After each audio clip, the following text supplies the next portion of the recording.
Salut tout le monde, bienvenue à la parole.tv. Je suis vraiment heureux d'être avec vous ce soir pour lire dans Actes chapitre 22 la suite où ce que là Paul va faire son discours devant le peuple juif, devant des gens qui connaissaient auparavant. Et vraiment, j'avais vraiment hâte de pouvoir lire ce chapitre avec vous, voir la suite, parce que c'est vraiment intéressant. On se sent comme presque dans un film d'action où on attend voir le jugement de Paul, qu'est-ce qui va se passer à Jérusalem.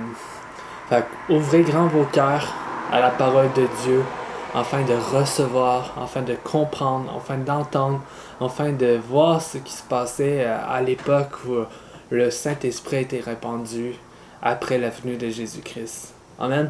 Fait commençons sans plus tarder. Voici Paul, là c'est là qui va parler au chapitre 22. Hommes, frères et pères, écoutez maintenant mon apologie auprès de vous. Et quand ils entendirent qu'il leur parlait en langue hébraïque, ils firent silence encore plus. Et il dit, je suis juif, né à Tars de Cilicie, mais élevé dans cette ville-ci. Et instruit au pied de Gamaliel, selon l'exactitude de la loi de nos pères, étant zélé pour Dieu comme vous l'êtes vous tous aujourd'hui. Et j'ai persécuté cette voie jusqu'à la mort, liant les hommes et les femmes et les livrant pour être mis en mort, en prison.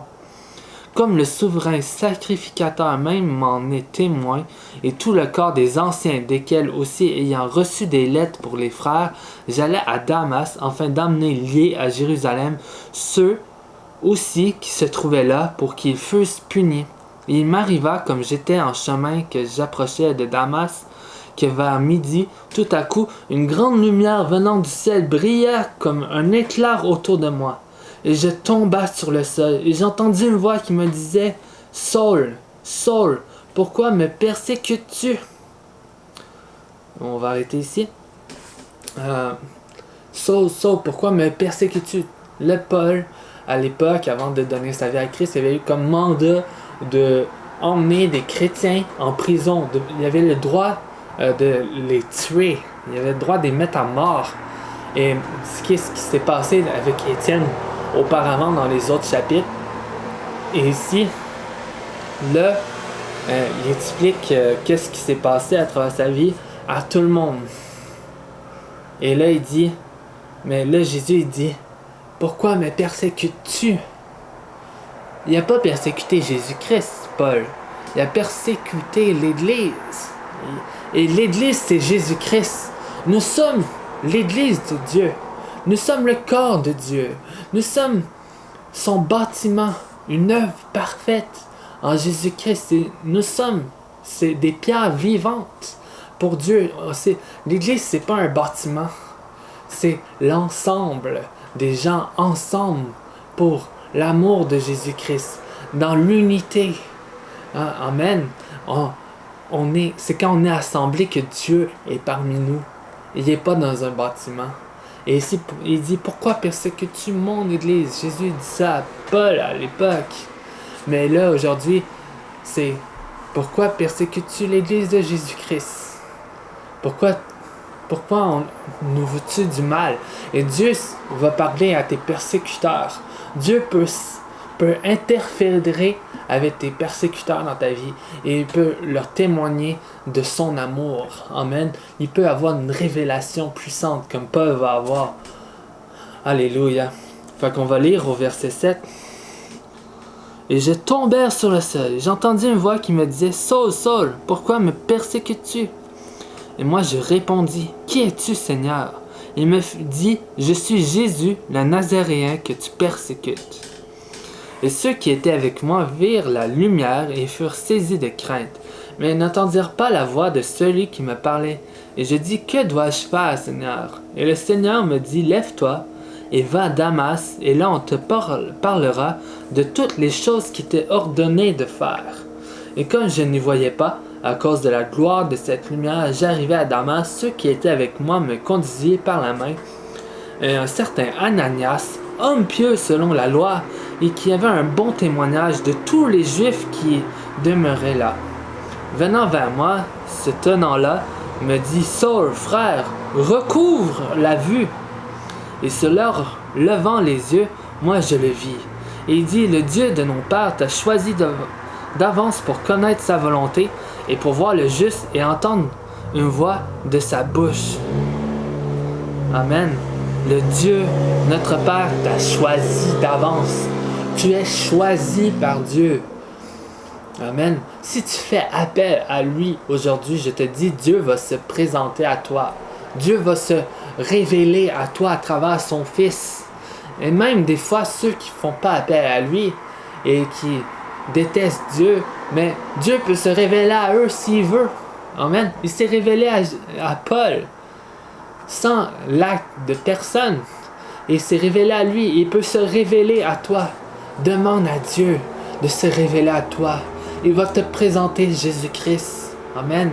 Dis ce soir dans ta chambre, Seigneur, je te donne ma vie. Je m'abandonne à toi. Révèle-toi à moi. Et là, tu vas recevoir le Saint-Esprit dans ta vie. Et ta vie va être transformée par la puissance de Dieu. Amen. Il dit aussi dans Jérémie 33:3, faites appel à moi et je répondrai. Faites appel à l'Éternel et il va vous répondre. Certainement, je suis sûr à 100% que Dieu va vous répondre. Moi, Dieu m'a répondu. Et je connaissais nullement la Bible, absolument rien. Mais Dieu, après, tout seul dans ma voiture pendant une semaine, j'ai dit, Seigneur, je crois en toi. Je crois en toi. Et là, quelques minutes après, j'ai abandonné. Mais après ça, quelques semaines plus tard, un de mes amis m'a donné une Bible. Et après ça, il m'a envoyé quelqu'un venir m'expliquer ce que je lisais. En tout cas, tout s'est ordonné pour que j'arrive jusqu'à Jésus-Christ. C'était l'œuvre de Dieu. Et Dieu, aujourd'hui, va venir te chercher. Amen. Alors, on va continuer au verset 15. Car tu lui seras témoin auprès de tous les hommes des choses que tu as vues et entendues. Et maintenant, que te tardes-tu? Lève-toi et sois baptisé, et te lave de tes péchés, invoquant son nom. Or, car je fus de retour à Jérusalem, comme je priais dans le temple, il m'arriva d'être en extase et de le voir, me disant, hâte-toi et sors au plus tôt de Jérusalem, parce qu'ils ne recevront pas ton témoignage à mon égard. Et moi je dis, Seigneur, ils savent que je mettais en prison et que j'abattais dans les synagogues ceux qui croient en toi. Et lorsque le sang d'Étienne, ton témoin, fut répandu, moi-même aussi j'étais présent et consentant, et je gardais les vêtements de ceux que je tuais. Et il me dit, va, car je t'enverrai au loin vers les nations, et t'écouteront jusqu'à ce mot. Et ils élevèrent leur voix, disant, ôte de la terre un pareil homme, car il n'aurait pas dû vivre. Ici, Dieu veut pas que Paul soit à Jérusalem. Et il l'a envoyé vers les nations.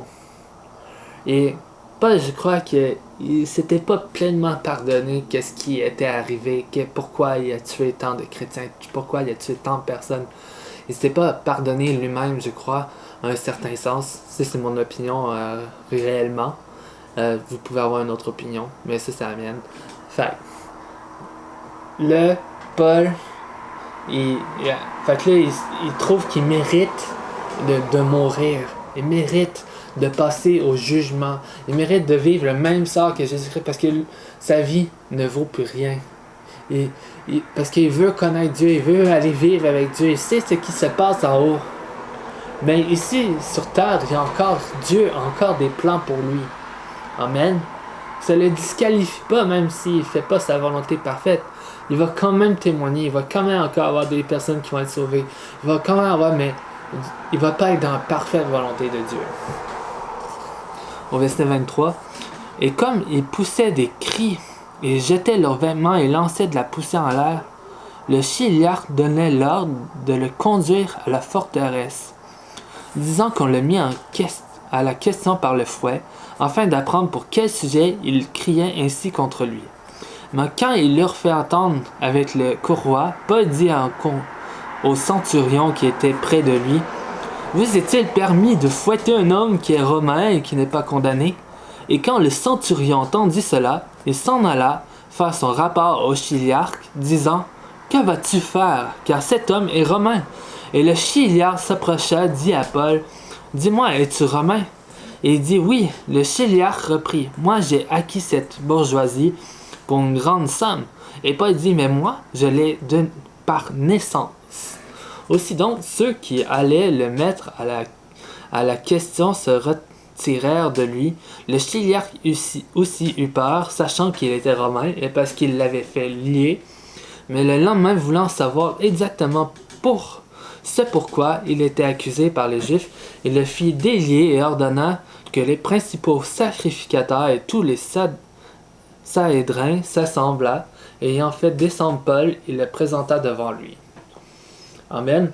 C'est tout pour qu'est-ce qui est aujourd'hui du chapitre 22. Après ça, on va aller voir la suite dans le chapitre 23, ce qui est vraiment intéressant.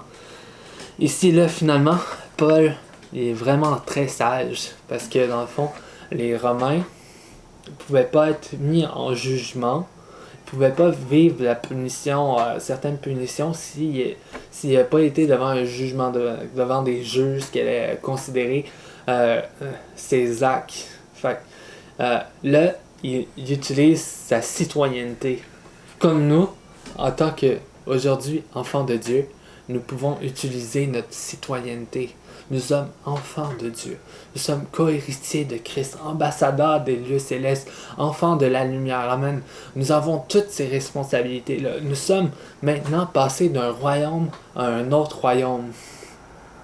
Et Paul il connaissait ses droits en tant que Romain, il les a fait appliquer. Et nous, en tant qu'enfants de Dieu, on peut appliquer les lois de la parole de Dieu en les lisant.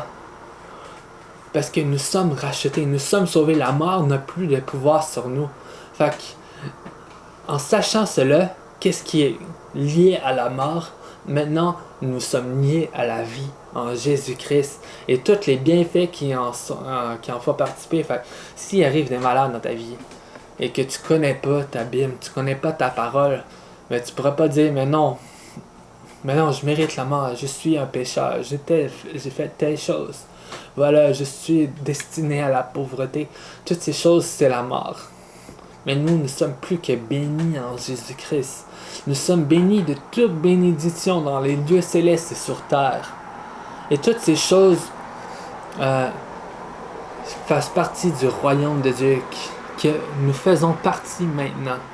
Amen.